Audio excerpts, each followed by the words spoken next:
Good Friday morning, everybody. It is the Golf Pro Drive-In. And today we're going to talk about putters.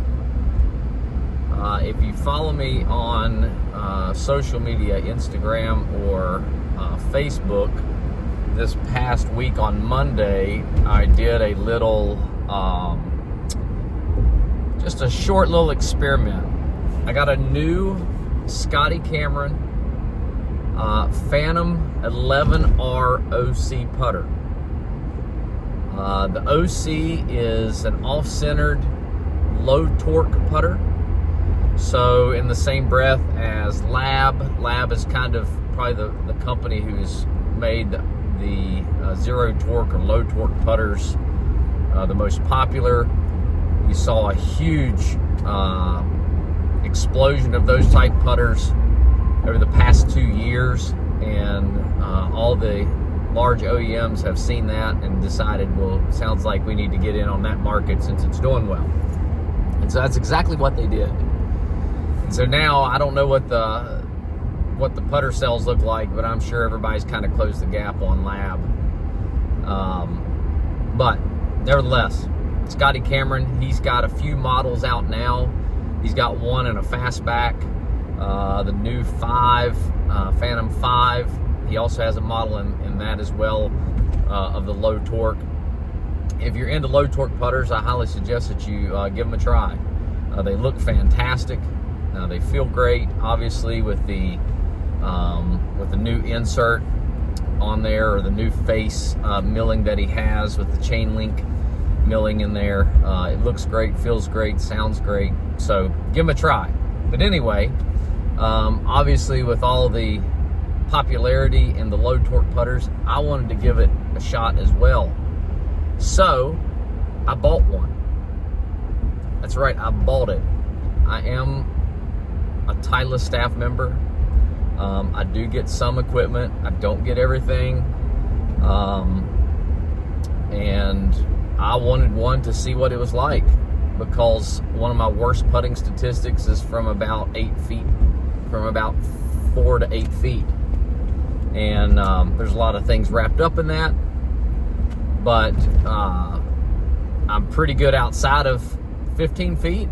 I normally gain strokes outside of 15 feet. I'm just not that great from 10 feet and in. So I was trying to find a putter that is more stable, which that Phantom 11 head is very, very stable.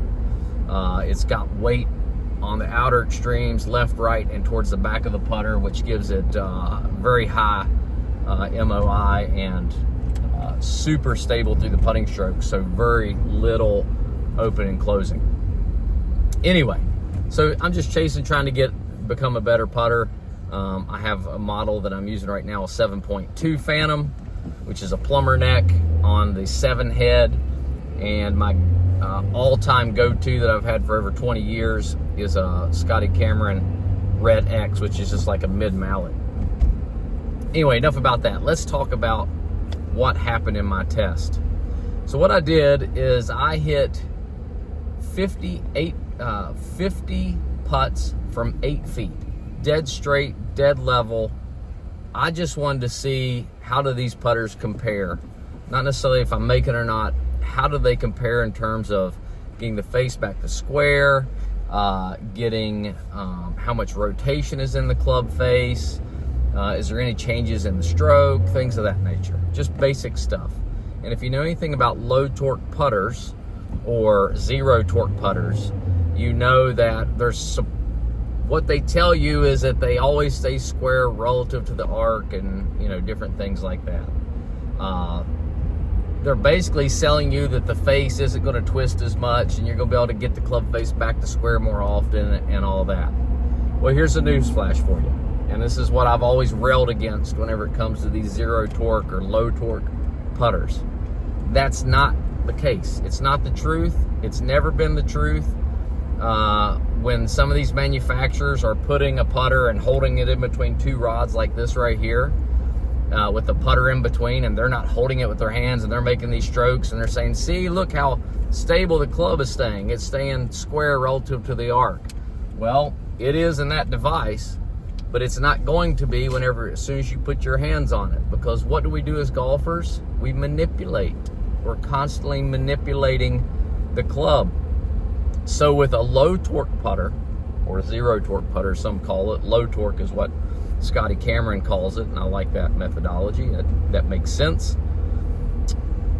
I was consistently, on average, over 50 putts, straight putts. I would return the club face to 0.4 degrees open at impact, starting at square. So 0.4. That's pretty typical for me, by the way. And I've hit over probably 1,500 putts using the Capto system to track my putting. And that's pretty normal. I'm normally right around a half a degree open at impact, with the club face and the head moving, club head path moving slightly to the right through impact, a little bit less than a degree. With my Red X putter, my all-time go-to putter, guess what? 0.4 degrees open at impact. Okay, let's change it up. That's got a single bend shaft on it, nearly face balance, just a slight little drop of toe hang in there. 7.2 plumber neck. Okay, very similar to like on your Newport putters or Answer style putters on the ping side. Little bit more toe hang, not a lot more than the Red X, but a little bit more. Guess what the club face was at impact? 0.4 open. So across the board, I saw zero difference in terms of what the club head was at impact.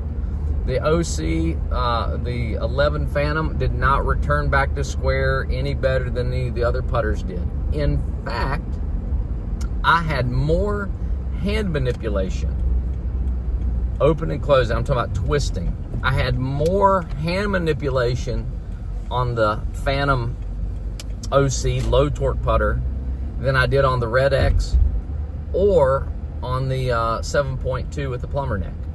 It's interesting because everyone says, no, you're going to torque it less hands. That's not the case. I've tested it. The things that I thought about it have all held true, because at the end of the day, you're going to grip that putter with your hands and you're going to manipulate it however your hands want to manipulate it. And because of the zero torque or the low torque putters, the way the heads are made and they're oscillating around a central point with that shaft being in the center of the club head, for me in particular, it allowed the club to open and close a little bit more. It actually opened about 0.4 to 0.5 degrees more on the backstroke and then closed about the same on the through stroke. So let's just go ahead and put this at bed, because I'm pulling into the parking lot and I'm ready to start my day. Low torque putters. Take this off of here, put my giant head in front of the sun. Low torque putters, regardless of what you think, they are not going to take the hands out of the stroke. No way, shape, or form. In fact, I found that a little bit of toe hang or a little bit of toe weight in a putter actually took the hands out of the stroke, or took the manipulation out of the stroke more than anything else did.